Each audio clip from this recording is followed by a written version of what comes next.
Now at 6 on Time Warner Cable News on ABC 45. A body was found floating in Lake Townsend this morning. What police are saying about the discovery.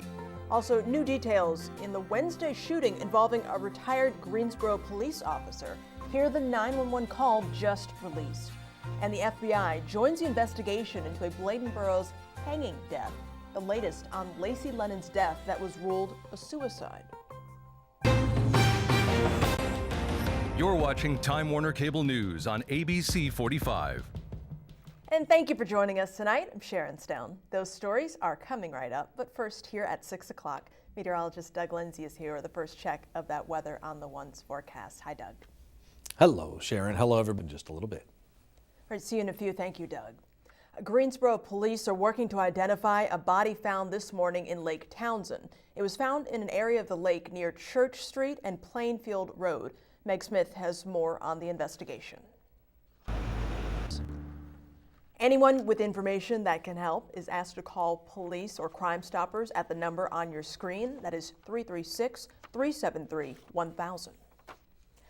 New details tonight in a story we brought you on Wednesday. Investigators now say former Greensboro Lieutenant Brenda Bishop and her husband both shot at each other at their home that afternoon.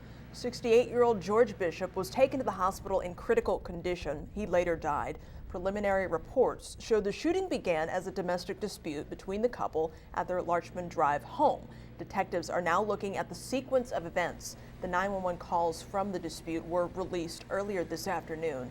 Listen to Brenda Bishop tell dispatchers what happened. He told me to go back in the bedroom and get both my guns. I gave him one, and I reached for the other one. He started firing. Police say there were no previous calls for service to the home. Brenda Bishop retired from the police department in 1998. Once the investigation is complete, the case will be turned over to the district attorney's office to review possible criminal charges. Guilford County commissioners want to talk about using body cameras with area law enforcement agencies. This stems from recent events where officers killed unarmed African-American men. As Kristen Drummond explains, one office is already taking steps to equip all of its personnel. Body news. Foster expects the commissioners will meet with the sheriff and police chiefs next month. A Salisbury police officer was fired for making an inappropriate comment online about the death of Michael Brown. The chief of police said the comment was posted on the officer's Facebook page. Chief Rory Collins released a statement that says, "The Salisbury Police Department works hard on a daily basis to grow and strengthen relationships with the community it serves." The Facebook posting by this officer undermines those efforts. The Salisbury Police Department and the City of Salisbury will not tolerate activities such as this, which only hinders our efforts to serve in partnership with our community. No one from the city was available for comment on this firing.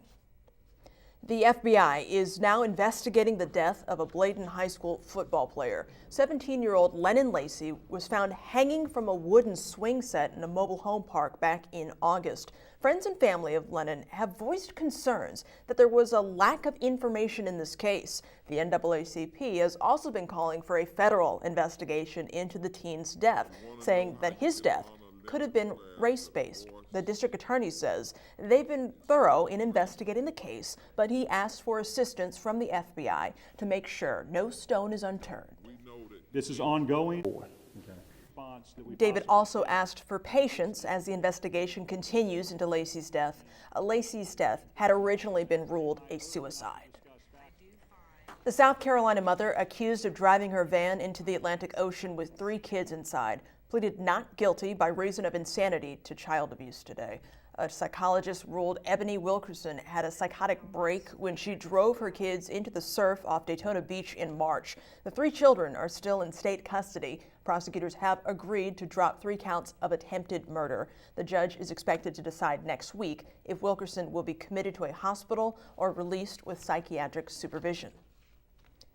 It's been about a week since 3 fires killed 2 people and displaced nearly 20 in Carolina Beach. From investigators to property managers, many people are now piecing together what happened to help those affected.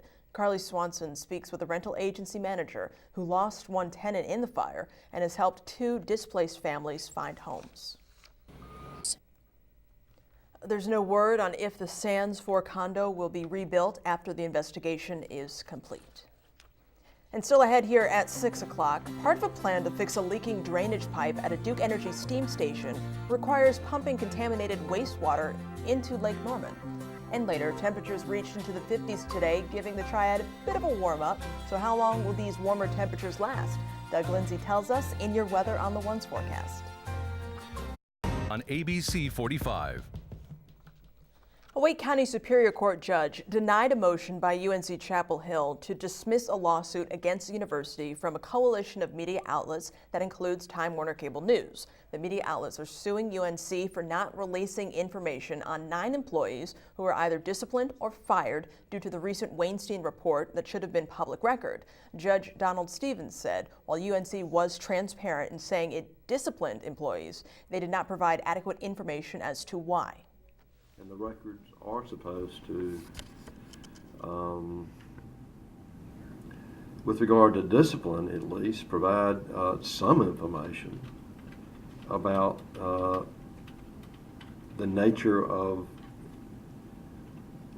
reasons for the disciplinary action taken. The judge ordered both sides into mediation to resolve the matter. 2 clothing manufacturers in the Triad are in a legal standoff. The Business Journal reports Hanes Brands is suing Gildan Activewear over a trademark issue. Winston-Salem-based Hanes Brands says Gildan's Temp FX brand is basically the same as Hanes Brands' X-Temp line, and Hanes Brands has a trademark on it. Gildan is a Canadian company that has set up several manufacturing facilities in North Carolina. That includes a new site in Mocksville that is hiring. North Carolina environmental officials approved plans by Duke Energy to fix a leaking drainage pipe at its Marshall steam station. Now, to get to it, crews must drain contaminated wastewater from its large coal ash dump into Lake Norman. While the damage to the pipe is very small, the Catawba Riverkeeper still worries about that unregulated toxin flowing into the water system as the crews make repairs. Becky B. Ryder has more. Well, Duke says it's identified similar problems at other sites. They're waiting for additional approval from the state to make repairs. And your sports is up next here at 6 o'clock. Cam Newton returns to Panthers practice. Jason Brown has the details. And the holidays can be stressful for everyone, but even more for military families. That's in our Carolina Minute.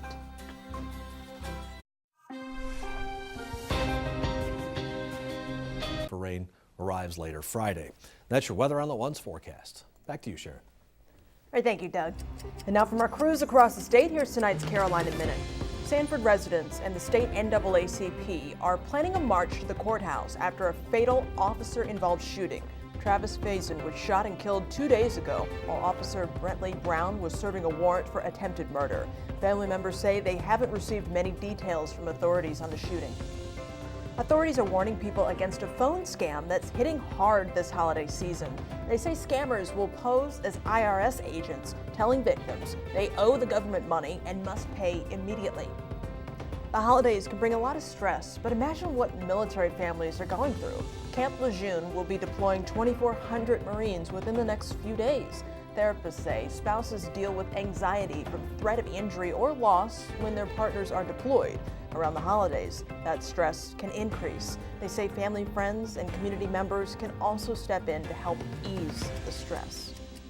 These stories and more are available anytime on Time Warner Cable News. More people opened their wallets this year. Let's get the latest on the economy now from our team on Wall Street.